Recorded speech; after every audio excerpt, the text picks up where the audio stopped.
Hello everyone, my name is Vishal Shastri, and as part of Dr. Krylova's 2025 Spring Organization Behavior class, I'm here today to present the TED Talk, Leading Without Authority.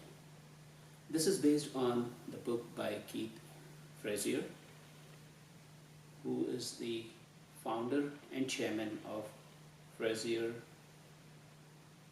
Greenlight, which is a consulting and coaching firm based in LA.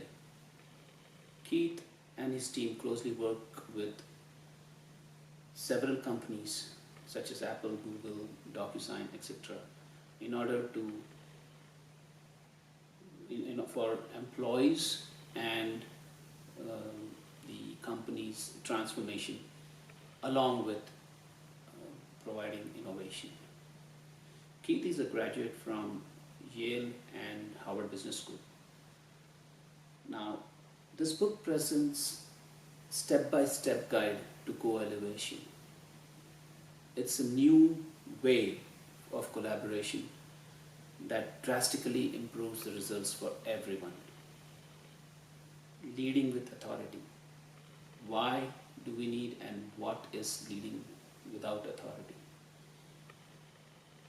We allow our job and titles and responsibilities typically to define what we do or don't.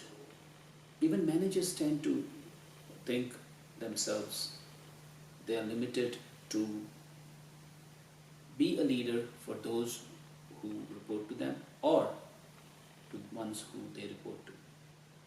They rely on title and official budget in order to get things done. Along with that, they rely on bureaucracy and silos which limit their impact.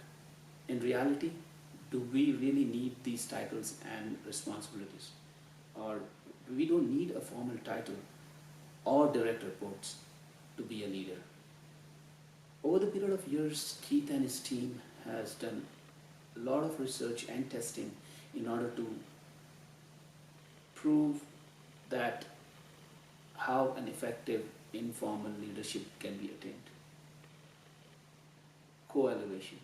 What is co-elevation? Co-elevation is a collaborative problem-solving approach that anyone, irrespective of their position or title, can use to find supporters who would actually support the cause with the same vision and support the mission in order to achieve the same goals. Now, what the author has done, they have set or covered 8 rules of co-elevation. I'm going to cover those 8 rules in my today's talk. So I'll just list them down and then I'll cover one after the other individually. So you begin with the first, which is redefine who's on your team. Second, assume it's all on you. Third, earn the right to invite others. Fourth, make collaboration a new norm. Fifth, take ownership for co-development. Sixth, spread positive energy with praise and celebration. Seventh, co-elevate the team and other members. And finally, eighth, be a part of social movement. So let's start with the first rule for co-elevation. Redefine who's on your team. In order for a project to be successful, you want to make sure that you have the right set of people on the team. Now, to begin with, the easiest thing is to get the people with the positive attitude. You want to make sure that your team has people who share your vision and have positive attitude in order to meet the goals of the project. Secondly, in this completely uncertain times. We have geopolitical situation, we have tariffs, we have global wars. Now, with all these uncertainties within the company, you want to make sure that you have a focus on urgent and stressful issues. You identify those issues and approach the management, and if you are able to lead without the authority to tackle or address one of these critical issues, believe me, management will be more than happy to support you. Next, in order for the team members to be on your team, to redefine, confront something that has been avoided. So if someone is not doing because it is difficult, that doesn't mean you don't have to. So confront those tasks which people are avoiding. Challenge yourself, challenge your team members, challenge your managers. And believe me, people, if you have a solution for those tough problems, you will get enough support. The next, think of people you admire. In order for the success of the project, you want to make sure that you have people on the team whom you admire or whom you consider as a role model. There's a reason why you consider them as a role model, because you definitely have seen some positive traits which you think that you want to in future, or you develop those traits. So think of people you admire and get them on the team. Last, identify the people who you could benefit. Now, by doing something, if you identify the people who are going to get benefited from this, then you will be successful. You will be successful and your company will be successful. So just to recap, redefine who's on your team, start with where it is easiest. Make sure you have people who have positive attitude and share a vision. Focus on urgent and stressful issues. Confront something that has not been done or is being avoided. Next, you get people whom you admire, and lastly, identify who could benefit. The next is assume it's all on you. This is critical rule for co-elevation. Assume that it's all on you. Don't wait for the leadership to be conferred on you. Take full responsibility for the issues you care, and do whatever it takes to create value for your team and your organization, even if it means you have to go beyond your official job scope. This will help a lot in order for the co-elevation aspect of the tasks that you undertake. Third, earn rights to invite others. Don't try to sell your ideas directly or persuade others to join.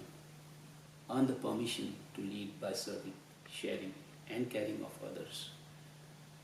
That way, when people actually join you, they are genuinely excited and passionate about starting a shared journey together. I'll give you an example. When I moved in my neighborhood in 2022, I saw a lot of opportunities of growing plants around. So I approached the HOA asking, can I plant the tree? The HOA said, no, we have to take permission. I thought of an idea. That year, for the Earth's Day, I approached the HOA saying that I can lead to host a fun run within the neighborhood, a 1K and 5K, where families and kids would come together and run. And at the end of the event, we'll plant trees together.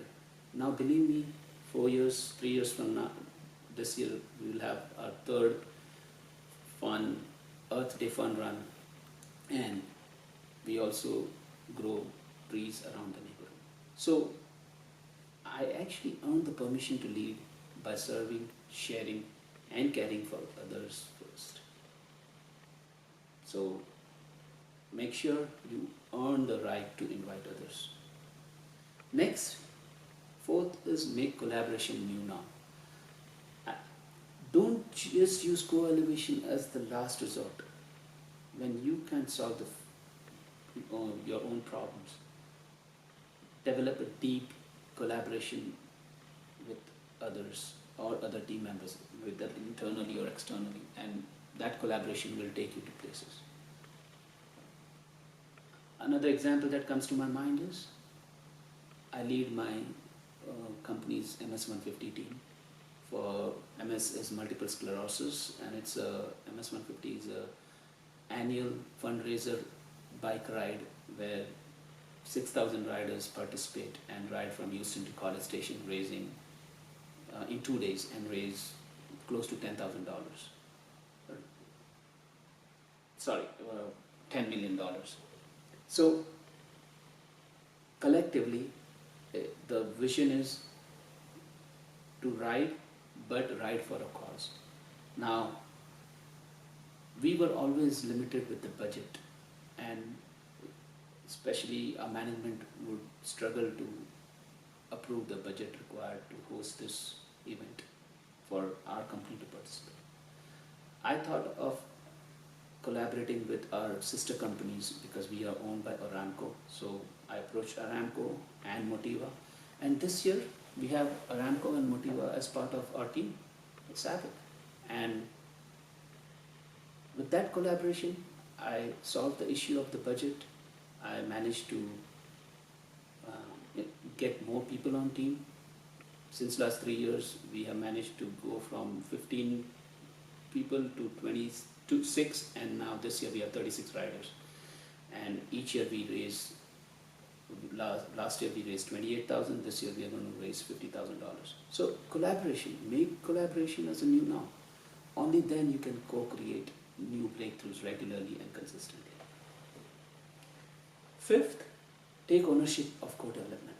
Coaching and mentoring are very critical, very, very critical at workplace. Typically, there are always budget constraints, and traditional and classroom trainings are difficult and impractical for everyone to get. So take charge of your team and make sure that you provide peer-to-peer co-development and support that teammates who actually may be falling behind needs. Remember, no one should be left behind. That's what Toy Story we have Woody telling everyone, no friend gets left behind. Next, sixth, spread positive energy with praise and celebration. So anything that gets done, be appreciative. That appreciation helps the morale of people who you work with. And small amounts of targeted and positive energy can spread quickly throughout the organization. We want to make sure that those aspects are covered. So that's why spread positive energy with praise and celebration. So praise and celebration and appreciation really amplifies the positive energy. Number 7, co-elevate the team with other members. Don't give up on members who are struggling. So that is the key. If someone is actually really struggling, get them the right help. Enlist them through the members who can actually help them. And that co-elevation will stay with that person forever throughout his life. So some companies have 5 by 5 by 5 philosophy that they follow. What is it? If someone has a problem in a meeting, team meeting, for 5 minutes, that person shares that problem. For the next 5 minutes, the other team members are going to ask questions, difficult questions for the 5 minutes. And then the next 5 minutes, the team are going to brainstorm about the solution, and really, really candid feedback. So make sure co-elevate the team with other members. The key is to grow your number of co-elevation relationship until you reach a critical mass of team members who will help to spread the practices.